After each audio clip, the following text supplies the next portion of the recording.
Hey everyone, welcome back to Echoes of Vinca, the channel where we dig deep into ancient history to uncover secrets that time has nearly erased. Today, we're diving into one of the most mysterious prehistoric civilizations in Europe, the Vinca culture. Despite being one of the most advanced societies of its time, much about them remains unknown. Were they among the first to develop writing? What do their eerie figurines represent? And why did they vanish? Let's uncover the biggest mysteries of the Vinca culture and explore what we really know, or think we know. Chapter 1. Who were the Vinca, really? So, let's start with the basics. The Vinca culture thrived between 5700 and 4500 BCE in what is now Serbia, Romania, Bulgaria, and Hungary. They were way ahead of their time, building structured settlements, crafting advanced ceramics, and even working with copper before the Bronze Age even existed. But here's the thing. For a civilization so advanced, they're still shrouded in mystery. Unlike other ancient societies, the Vinca left no monumental architecture, no pyramids, no massive temples, just settlements, artifacts, and a script that no one has fully deciphered. It's almost as if they didn't care about leaving a grand legacy like the Egyptians or Sumerians. Or did they have a different purpose altogether? Chapter 2. The undeciphered Vinca script. One of the most debated mysteries of the Vinca culture is their symbols. Found on pottery, figurines, and tools, these markings predate Sumerian cuneiform by thousands of years. Could they be the first written language in human history? Some experts, like Harold Harman, argue that the Vinca script represents an early form of communication, possibly proto-writing used for trade or religious purposes. Others believe the symbols were purely decorative or had spiritual meaning. The truth, we simply don't know. If it is a written language, then the Vinca people might have been among the earliest literate societies in history. But if we can't decode it, their messages remain locked away in time. Chapter 3. The strange Vinca figurines. Alright, let's talk about one of the weirdest aspects of the Vinca culture, their figurines.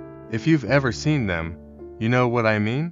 Elongated heads, almond-shaped eyes, slender bodies, and futuristic-looking features. Some people say they resemble extraterrestrials.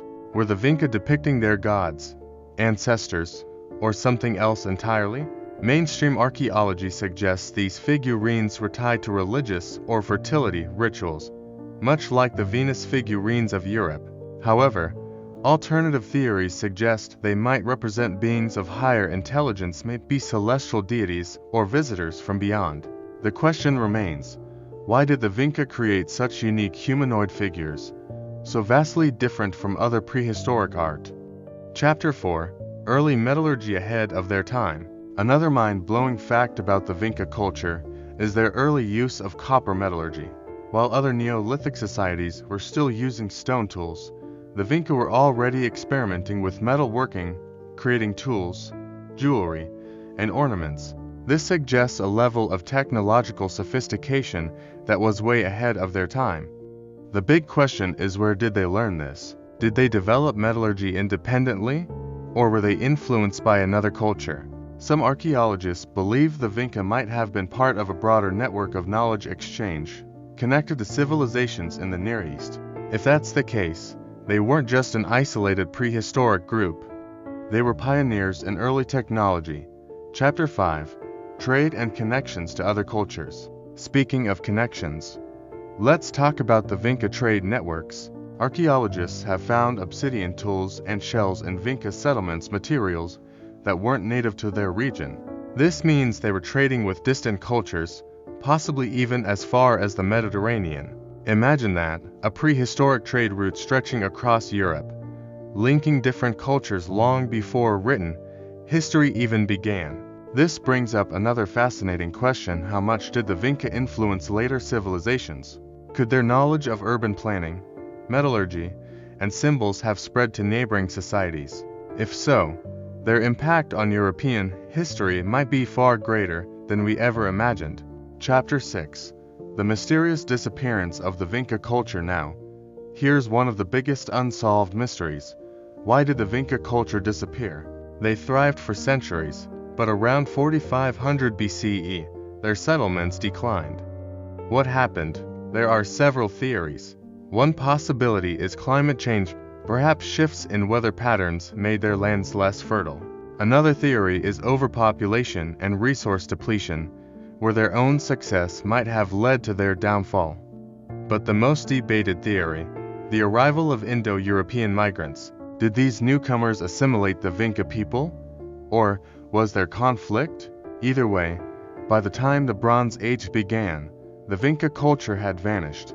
But here's the eerie part: their symbols and figurines were never widely adopted by later civilizations, unlike Sumerian writing or Egyptian hieroglyphs, which left lasting legacies. The Vinca culture faded into obscurity. Why? Could it be that their traditions were intentionally erased? Or did they simply evolve into something new? Chapter 7. Why the Vinca culture matters today. So, why should we care about the Vinca culture today? Because it challenges what we think we know about early civilizations. They prove that organized societies, trade networks, early writing, and metallurgy existed in prehistoric Europe far earlier than most people realize. In Serbia, the legacy of the Vinca culture is still alive. Sites like Belo Brdu continue to reveal new discoveries, and scholars are still trying to decode their script. Who knows?